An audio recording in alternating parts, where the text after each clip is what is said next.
Hi everybody, this is Arabul Rahman. Welcome to TWS Academy. General knowledge, general studies and general science সাথে সাথে current affairs নিয়ে একটা গুরুত্বপূর্ণ class আমি তোমাদের প্রতিদিন সকাল 6:30তে দেওয়ার কথা বলেছিলাম। আজ তার দ্বিতীয় পর্ব। ডব্লিউপি কেপি এবং অন্যান্য পরীক্ষার জন্য তোমরা এই ক্লাসটি অবশ্যই দেখতে পারো। আমার যারা গ্রুপ সি গ্রুপ ডির আগের স্টুডেন্ট ছিল তারা অনেকে বলছিল স্যার এই ক্লাসটিকে আমরা দেখতে পারি। অবশ্যই তোমরাও কিন্তু দেখতে পারো এই ক্লাসটি।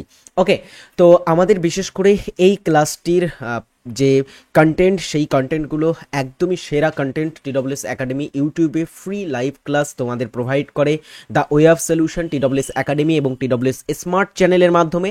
চ্যানেলগুলোকে সাবস্ক্রাইব না করলে অবশ্যই সাবস্ক্রাইব করবে আর এই রুটিনটাকে তোমরা ফলো করতে পারো। রুটিন অনুযায়ী আমাদের ক্লাস হয়ে থাকে। অবশ্যই আমাদের টেলিগ্রাম চ্যানেল এবং আমাদের সোশ্যাল মিডিয়াতে ফলো না করলে অবশ্যই ফলো করতে ভুলবে না। ডিয়ার স্টুডেন্টস, আমরা প্রথম প্রশ্নে আসবো। প্রথম প্রশ্ন, রাওলাট আইন। প্রথম প্রশ্ন কি বলা হচ্ছে, রাওলাট আইন কবে পাস হয়? চলো, আমাদের ইম্পর্টেন্ট একটি প্রশ্ন, রাওলাট আইন এটা কবে পাস হয়েছিল? ব্রিটিশ ভারতে পাস হওয়া একটি আইন। 1919 সালে রাওলাট আইন পাস হয়েছিল। দেখো, রাওলাট আইন বা রাওলাট অ্যাক্ট ছিল 1919 সালে ব্রিটিশ উপনিবেশিক সরকার কর্তৃক ভারতে পাশকৃত একটি দমনমূলক আইন। অর্থাৎ এটা একটা দমনমূলক আইন ছিল যেটা ব্রিটিশ সরকারের দ্বারা, ব্রিটিশ উপনিবেশ সরকারের দ্বারা পাশ করা হয়েছিল। সালটা খুবই ইম্পর্টেন্ট, 1919 সালে। এটা স্যার সিডনি রাওলাটের নেতৃত্বে একটি কমিটি তৈরি করা হয় এবং সেই কমিটিটা এই আইনের সুপারিশ করে এবং সেই সুপারিশেই এই আইনটাকে প্রণয়ন করা হয়। তো Sir Sidney Rowlatt Sydney commission যেহেতু এটা সুপারিশ করেছিল, এই কারণে এটাকে সেই নাম থেকেই কিন্তু এটাকে রাওলাট আইন বলা হয়েছে আর কি। একটি তাই এটি রাওলাট আইন নামে পরিচিত। আচ্ছা, এই যে রাওলাট আইন, এর মূল উদ্দেশ্য ছিল ব্রিটিশ বিরোধী আন্দোলন দমন করা। সেই সময়ে ভারতে ব্রিটিশদের বিরুদ্ধে যে বিপ্লবীমূলক আন্দোলনগুলো হচ্ছিল, স্বাধীনতা আন্দোলন হচ্ছিল, সেই আন্দোলনগুলোকে দমন করা। ভারতে স্বাধীনতা আন্দোলনের বিপ্লবী ও বিক্ষোভকারীদেরকে দমন করা। কোনো ব্যক্তিকে গ্রেপ্তার করে বিচার ছাড়াই দীর্ঘদিন বন্দি রাখা। এইগুলো ছিল রাওলাট আইনের ভিতরে। রাওলাট আইনের মূল উদ্দেশ্য এইগুলোই ছিল। এখন এই আইনটার উদ্দেশ্য যেহেতু এই সবগুলো ছিল, এই কারণে ভারতীয়রা এই আইনটাকে কালো আইন বা ব্ল্যাক অ্যাক্ট বলে বর্ণনা করেছেন। কালো আইন কোন আইনকে বলা হয়? সেটা হচ্ছে রাওলাট আইনকে কালো আইন বলা হয়ে থাকে। অলরাইট। এবং এই রাওলাট আইনের বিরুদ্ধে গিয়ে মহাত্মা গান্ধী সহ এরকম আমাদের ভারতের বড় বড় নেতৃত্ববর্গরা ব্রিটিশ ভারতে একটা আন্দোলন গড়ে তুলেছিল যেটাকে আমরা রাওলাট সত্যাগ্রহ বলে থাকি। রাওলাট বিরোধী আন্দোলন বা রাওলাট সত্যাগ্রহ। তো রাওলাট সত্যাগ্রহ কবে শুরু হয়েছিল? এটাও 1919 সালে শুরু হয়েছিল। খুব সুন্দর।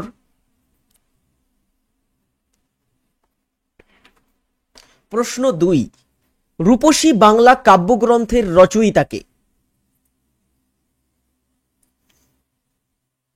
এটা একটা কাব্যগ্রন্থ, রূপসী বাংলা। এই কাব্যগ্রন্থ লিখেছিলেন জীবনানন্দ দাশ।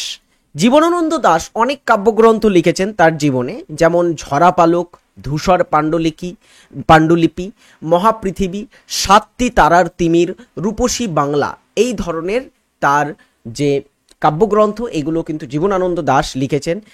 এবং জীবনানন্দ দাশকে আমরা তার যে কবিতা, সেই কবিতার মাধ্যমে বাংলার যে রূপসী রূপ, আমাদের বাংলাকে তিনি খুব সুন্দরভাবে বর্ণনা করেছেন তার কবিতায়। এই কারণে জীবনানন্দ দাশকে অনেক সময় বলা হয় রূপসী বাংলার কবি। রূপসী বাংলার কবিকে জীবনানন্দ দাশ। চলো নেক্সট আমাদের প্রশ্ন, ভারতের শ্বেত বিপ্লবের জনক হিসাবে পরিচিত কে? প্রশ্ন 3, এটা একটা খুবই ইম্পর্টেন্ট প্রশ্ন। শ্বেত বিপ্লব, ভারতের শ্বেত বিপ্লবের জনক কাকে বলে থাকি আমরা?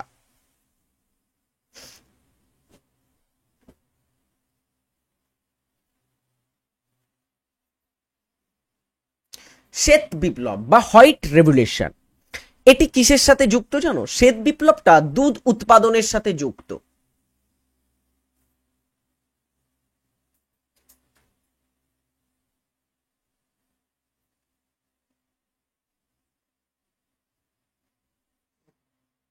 এটি দুধ উৎপাদনের সাথে যুক্ত, শ্বেত বিপ্লবটা। এই শ্বেত বিপ্লবের জনক হিসাবে যিনি পরিচিত তাকে বলা হয়ে থাকে ভার্গিস কুরিয়েন। স্যার ভার্গিস কুরিয়েন শ্বেত বিপ্লবের জনক ছিলেন। এপিজে আব্দুল কালাম কততম রাষ্ট্রপতি ছিলেন? এপিজে আব্দুল কালাম ভারতের রাষ্ট্রপতি ছিলেন এবং ভারতের একজন মহাকাশ বিজ্ঞানী।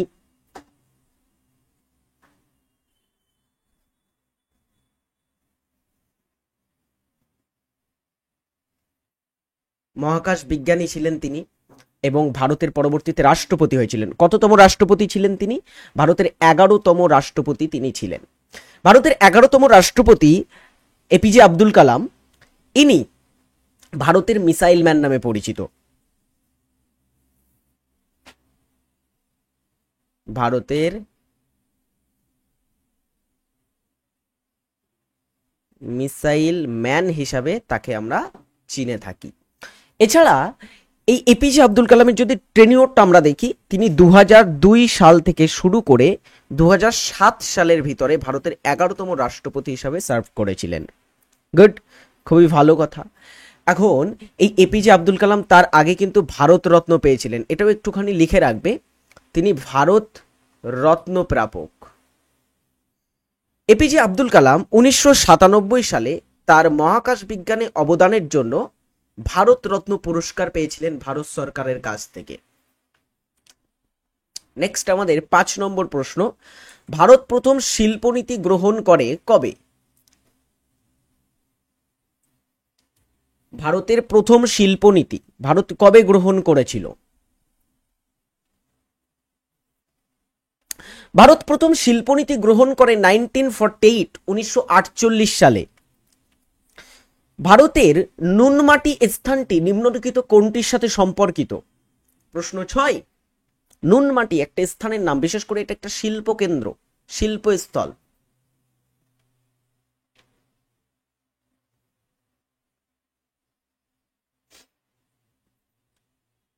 নুনমাটি শিল্পস্থল, এটি আমাদের ভারতের অসম রাজ্যে অবস্থিত।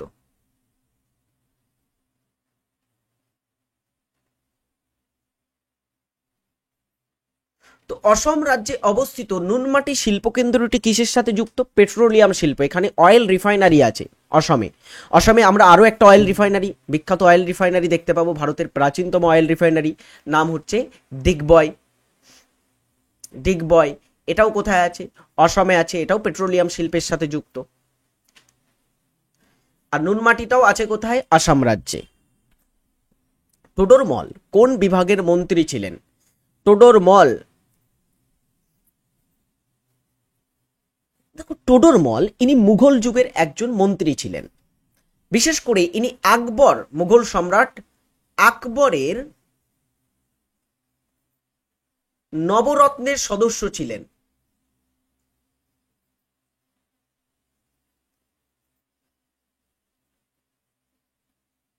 কে ছিল?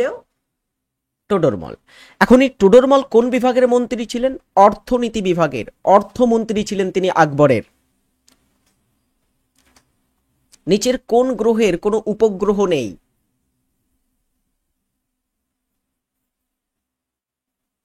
সৌরজগতে, আমাদের যে সৌরজগৎ আছে সেই সৌরজগতে 8টি গ্রহ আছে। সেই 8টি গ্রহের ভিতরে 6টি গ্রহের উপগ্রহ আছে।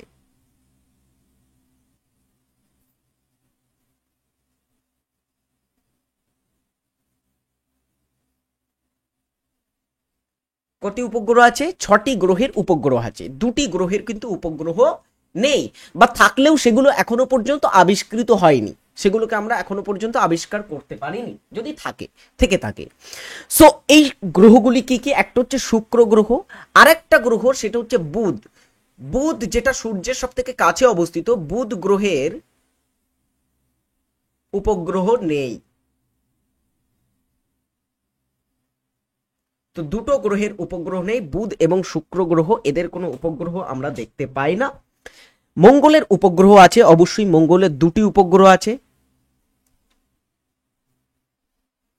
2টি উপগ্রহ আছে। শনি আর পৃথিবীর একটি উপগ্রহ আছে। আর শনির কতগুলি উপগ্রহ আছে জানো?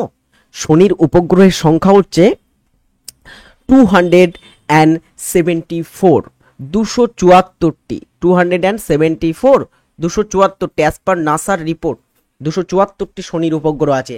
আর শনি হচ্ছে পুরো সৌরজগতের সব থেকে বেশি উপগ্রহ বিশিষ্ট একটি গ্রহ।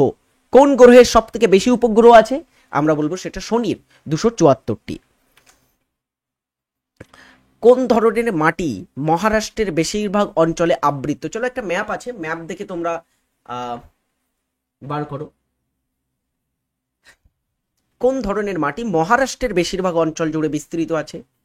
মহারাষ্ট্র রাজ্যের অবস্থান তোমরা যারা জানো তারা একদমই সহজে এটা উত্তর করতে পারবে। রেগুর মাটি আমরা দেখতে পাবো বেশিরভাগ মহারাষ্ট্র অঞ্চলে। রেগুর মাটি অর্থাৎ এটা কৃষ্ণ মাটি বা কালো মাটি। কৃষ্ণ মাটির অপর নাম রেগুর মাটি। দেখো এই রেগুর মাটি, এই যে ব্ল্যাক অঞ্চল দেখতে পাচ্ছ, এই ব্ল্যাক অঞ্চলটা হচ্ছে রেগুর মাটি।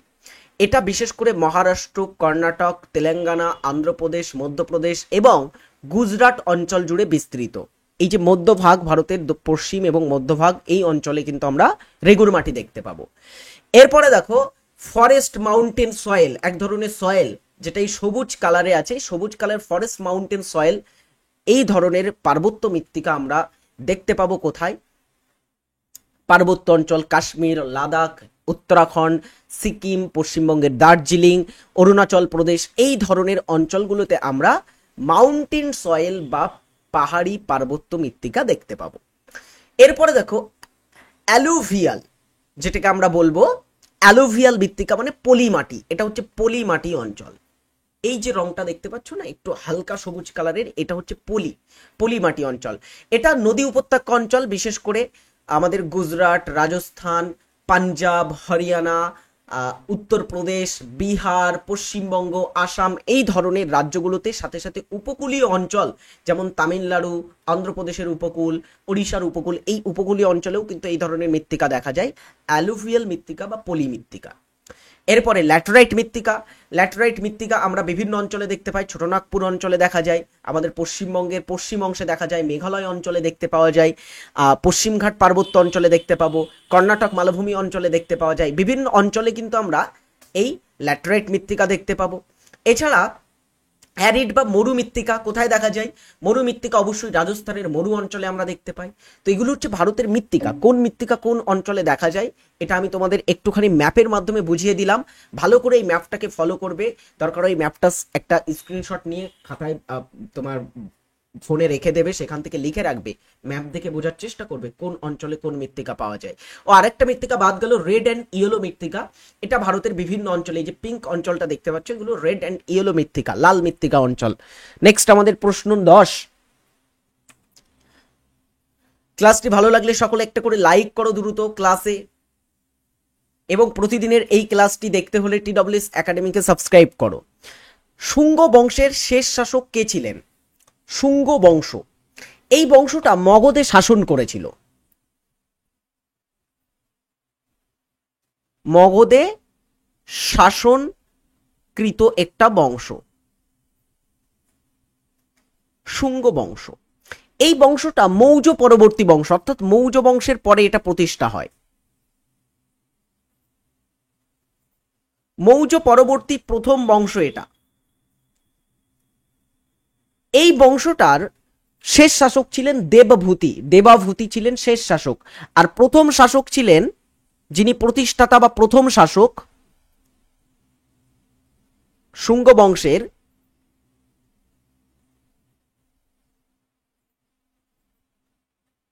যার নাম হচ্ছে পুষ্যমিত্র শুঙ্গ।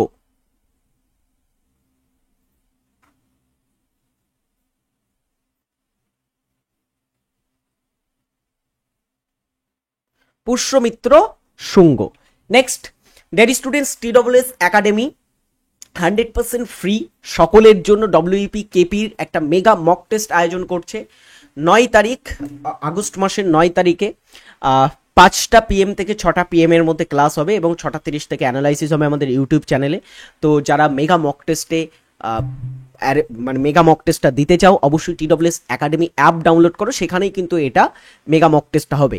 আর 9 তারিখে 5টা থেকে 6টায় ফলো রাখবে, সেখানে তোমাদের মক টেস্ট দেওয়া হবে এবং আমরা টেলিগ্রামে বা আমাদের ইউটিউব চ্যানেলের মাধ্যমে তোমাদের জানিয়ে দেবো এবং অ্যানালাইসিস ভিডিও কিন্তু আনবো। 60 মিনিটের একটা মেগা মক টেস্ট, একদমই ফ্রি অফ কস্ট, সকলেই এই মেগা মক টেস্টে যুক্ত হতে পারবে। অবশ্যই আর টপ যারা 20 জন ছাত্র হবে তাদের আমাদের এই TWS একাডেমির ব্যাচ, যে নতুন ব্যাচ, সেই নতুন ব্যাচে WAP KP প্রো ব্যাচ, সেখানে কিন্তু ছাড় দেওয়া হবে, বিশেষ ছাড় দেওয়া হবে, বুঝেছো? তো যারা টপ 20 হবে, তো একদমই TWS একাডেমির এই যে ফ্রি মেগা মক টেস্ট, এটাতে অবশ্যই সকলে মক টেস্টটা দেবে, সকলে এই মক টেস্টে দেবে, যুক্ত হবে। আমি সকলেরকে বলবো এই দিনটার মক টেস্ট কিন্তু মিক্স করবে না, অন্য ক্লাস মিস করো কোনো অসুবিধা নেই, কিন্তু মক টেস্টটা মিক্স করবে না, অবশ্যই মক টেস্টে যুক্ত হবে। আর WPP KP 4 ফাউন্ডেশন ব্যাচ, আমাদের ফাউন্ডেশন ব্যাচ, যেটাতে ক্লাস শুরু হয়ে গেছে অলরেডি, এই ব্যাচটাতে তোমরা যুক্ত হতে চাইলে অবশ্যই তোমার TWS একাডেমি অ্যাপে গিয়ে ভর্তি হয়ে যাও সকলে। TWS একাডেমিতে আরও অনেক ব্যাচ চলছে, সমস্ত ব্যাচে তোমরা ভর্তি হতে চাইলে TWS একাডেমির যে অফিসিয়াল ওয়েবসাইট এবং অ্যাপ, সেখানে গিয়ে ভর্তি হতে পারবে। কোনো অসুবিধা থাকলে অবশ্যই আমাদের হেল্পলাইন নাম্বারে কল করতে পারো তোমরা। চলো এর পরবর্তী প্রশ্নে আমরা আসি নাকি। নেক্সট আমাদের প্রশ্ন, নিম্নের কে কোন সুলতান সিজদা ও পাইবাস প্রথা চালু করেন?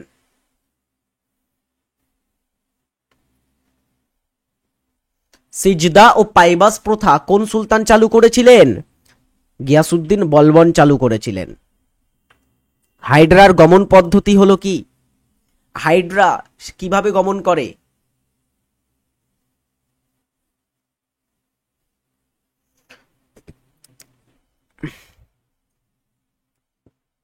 দেখো, হাইড্রা গমন করে থাকে লুপিং পদ্ধতির মাধ্যমে। আর হাইড্রার গমন অঙ্গের নাম কি জানো? হাইড্রা লুপিং পদ্ধতিতে গমন করে থাকে, কিন্তু এর গমন অঙ্গের নাম কি? হাইড্রার গমন অঙ্গের নাম হচ্ছে কোর্সিকা। কিভাবে সে গমন করে? কোর্সিকার মাধ্যমে লুপিং পদ্ধতিতে সে গমন করে থাকে। 1 বাইট ইকুয়াল কত? 1024 KB, 1000 MB, 4 bit, 8 bit. 1 byte equal কত? কোনটি এর ভিতরে 1 বাইটের সমান? দেখো, বাইট বা বিট এগুলো আমরা সকলে জানি মেমোরি এর ইউনিট, মেমোরির ইউনিট। এখন মেমোরির স্মলেস্ট ইউনিট হচ্ছে ইজ বিট। বিট হচ্ছে মেমোরির স্মলেস্ট ইউনিট। আমরা যদি 8টি বিট নিই, 8টি বিট নিয়ে তৈরি হয়ে থাকে 1 বাইট। 1 বাইট তৈরি হয়ে থাকে, বুঝলে? তো এখানে সঠিক উত্তর হবে অপশনটি, 8 বিট নিয়ে 1 বাইট তৈরি হয়, ইজ রাইট অ্যান্সার। নেক্সট আমাদের 14 নম্বর প্রশ্ন, মহাবিদ্রোহের পর মুঘল সম্রাট দ্বিতীয় বাহাদুর শাহকে কোথায় নির্বাসিত করা হয়? মুঘল সম্রাট দ্বিতীয় বাহাদুর শাহ, আমরা সকলেই জানি ইনি হচ্ছেন শেষ মুঘল সম্রাট ছিলেন। এই শেষ মুঘল সম্রাট দ্বিতীয় বাহাদুর শাহ, তিনি মহাবিদ্রোহে অংশগ্রহণ করেছিলেন। মহাবিদ্রোহটা 1857 সালে সংগঠিত একটা বিদ্রোহ। এই বিদ্রোহে যারা বিদ্রোহী ছিল তারাও দ্বিতীয় বাহাদুর শাহকে ভারতের সম্রাট হিসাবে, কিং অফ ইন্ডিয়া, ভারত সম্রাট হিসাবে তাকে ঘোষণা করে। আর এই দ্বিতীয় বাহাদুর শাহ, তিনি মহাবিদ্রোহের শেষে তাকে ব্রিটিশ সরকার কি করে জানো? ব্রিটিশ সরকার রেঙ্গুনে পাঠিয়ে দেয়। রেঙ্গুনটা বর্তমানে মায়ানমারে আছে। সেই মায়ানমারে দ্বিতীয় বাহাদুর শাহকে নির্বাসিত করা হয়। আর এই রেঙ্গুন যেটা বর্তমানে মায়ানমারে আছে, মায়ানমারের আগের রাজধানী ছিল এটা, মায়ানমারের। তো রেঙ্গুন, এই রেঙ্গুনে দ্বিতীয় বাহাদুর শাহের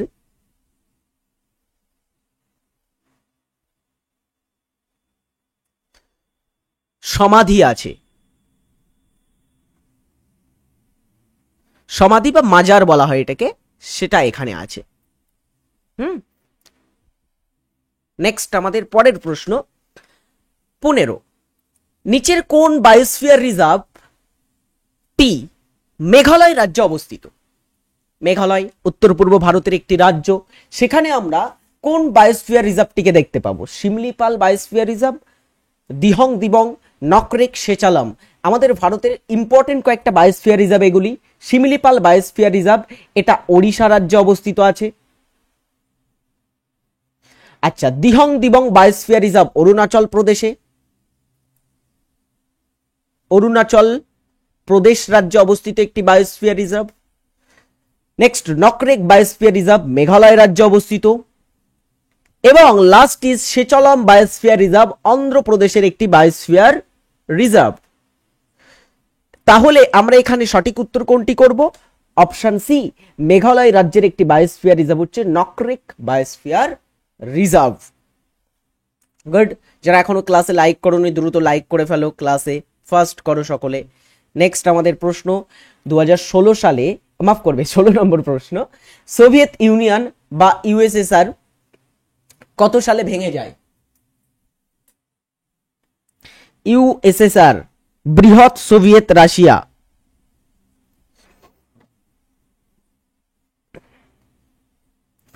USSR, union of Soviet socialist Republic, যেটাকে আমরা সোভিয়েত ইউনিয়ন বলি, এটা 1991 সালে কোলাপস করে এবং নতুন অনেকগুলো রাষ্ট্রই ইউএসএসআর এর মধ্য থেকে তৈরি হয়েছিল। তো option A is right answer. Next আমাদের প্রশ্ন, 17 সবচেয়ে নমনীয় ধাতু নিচের কোনটি? এর ভিতরে কোনটি সবচেয়ে নরম ধাতু প্রাকৃতিক অবস্থায়? প্লাটিনিয়াম, পারদ, হীরক, সোনা। নরম ধাতু, এটা পারদ যেন করো না, পারদ হচ্ছে তরল ধাতু। তরল ধাতু, তরল নমনীয়র ভিতরে ওরকম ভাবে ফেলা যায় না। কোনো কঠিন বস্তুকে আমরা নমনীয় বলবো, তরল বস্তুকে নমনীয় কখনো বলা যায়? বলা যায় না।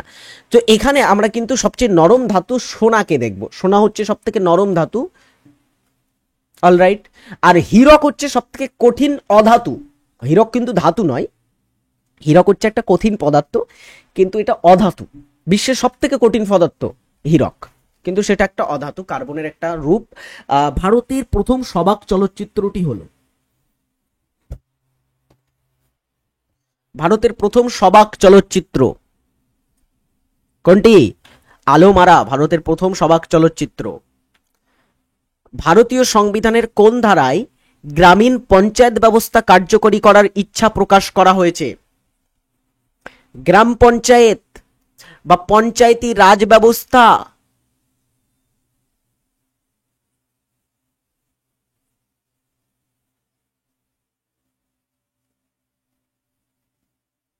এটা ভারতের সংবিধানের কোন ধারায় গ্রাম পঞ্চায়েত গঠনের ইচ্ছা প্রকাশ করা হয়? 40 নম্বর ধারাতে। 40 নম্বর ধারাটা কোথায় পড়ে?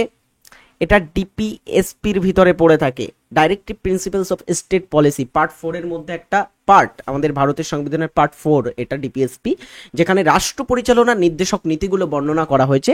সেখানে 40 নম্বর ধারাটা পড়ে, যেখানে গ্রামীণ পঞ্চায়েত গঠনের কথা উল্লেখ করা হয়েছে। আওয়ার সিটি দ্যাট ইয়ার উপন্যাসটির জন্য উপন্যাসটির জন্য কে আন্তর্জাতিক বুকার পুরস্কার, এই উপন্যাসের জন্য কেউ আন্তর্জাতিক বুকার পুরস্কার জেতেনি। এই উপন্যাসটির লেখক কে? এরকম হওয়া উচিত ছিল, প্রশ্নটা ভুল আছে এখানে, ঠিক আছে। এই উপন্যাসটির লেখক কে বা লেখিকা কে? কিরণ দেশাই, গীতাঞ্জলি শ্রী, অরুন্ধতী রায়, শোভা দে। এই উপন্যাসটি লিখেছেন Geetanjali Shree, our city that year. আচ্ছা, গীতাঞ্জলি শ্রী আন্তর্জাতিক বুকার পুরস্কার পেয়েছেন ঠিকই, কিন্তু তার একটা অন্য উপন্যাসের জন্য, যেটার নাম হচ্ছে tomb of sand. Tomb of স্যান্ডের জন্য তিনি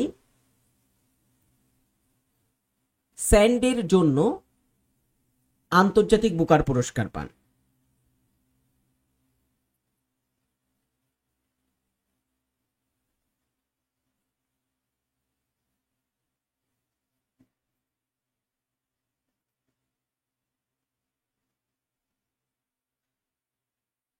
ওকে, তিনি তার টম্ব অফ স্যান্ড নামক টম্ব অফ স্যান্ড উপন্যাসের জন্য আন্তর্জাতিক বুকার পুরস্কার পেয়েছিলেন। আওয়ার সিটি দ্যাট আওয়ার, এটা তার একটা বই, 2023-এ প্রকাশিত একটা বই, এই বইটি তিনি লিখেছেন।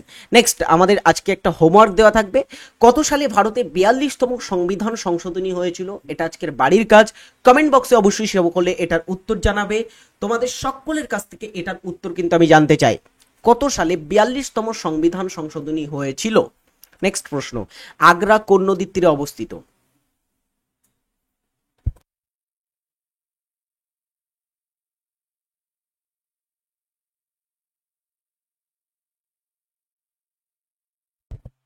আগ্রা কোন নদীর তীরে অবস্থিত?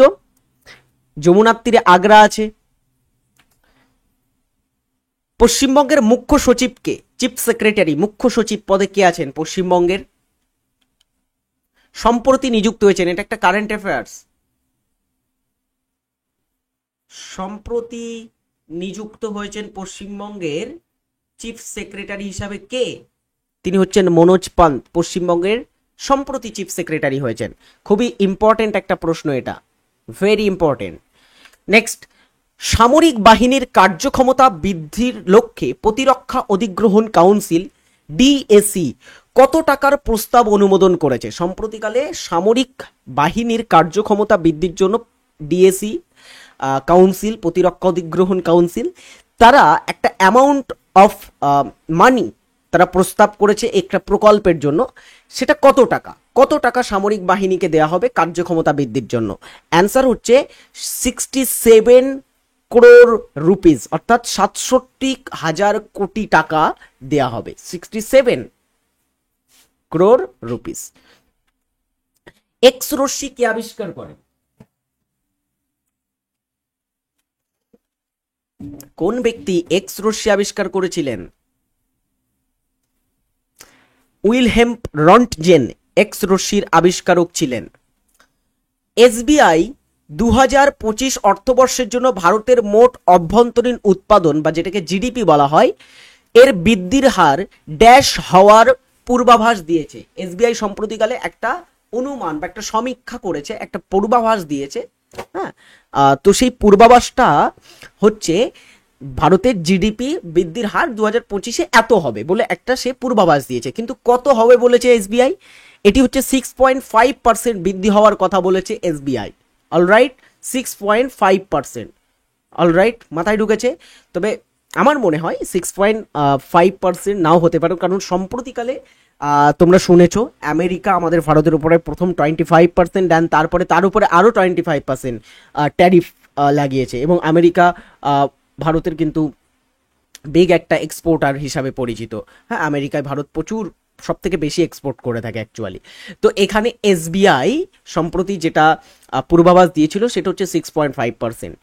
এটাই হচ্ছে আমাদের আজকের ক্লাস, আজকের সেশন। ইম্পর্টেন্ট কারেন্ট অ্যাফেয়ার্স, অর্থনীতি অ্যান্ড সাথে সাথে ইতিহাস, ভূগোল, সমস্ত সেক্টর থেকে প্রশ্ন উত্তর দিয়ে একটা সুন্দর সেট আমি তোমাদের জন্য বানিয়েছিলাম। 25 নাম্বারের ক্লাস কেমন লাগলো কমেন্ট করে জানাবে। পরের সেশনে তোমাদের সাথে দেখা হচ্ছে একটি নতুন পর্বে। ভালো থাকবে ততক্ষণের জন্য। আজকের ক্লাসটা আমি এখানেই শেষ করছি। সুস্থ থাকবে, এবং TWS একাডেমিতে যে মক টেস্ট হতে চলেছে অবশ্যই সকলে মক টেস্টে যুক্ত হওয়ার চেষ্টা করবে। Tata, by.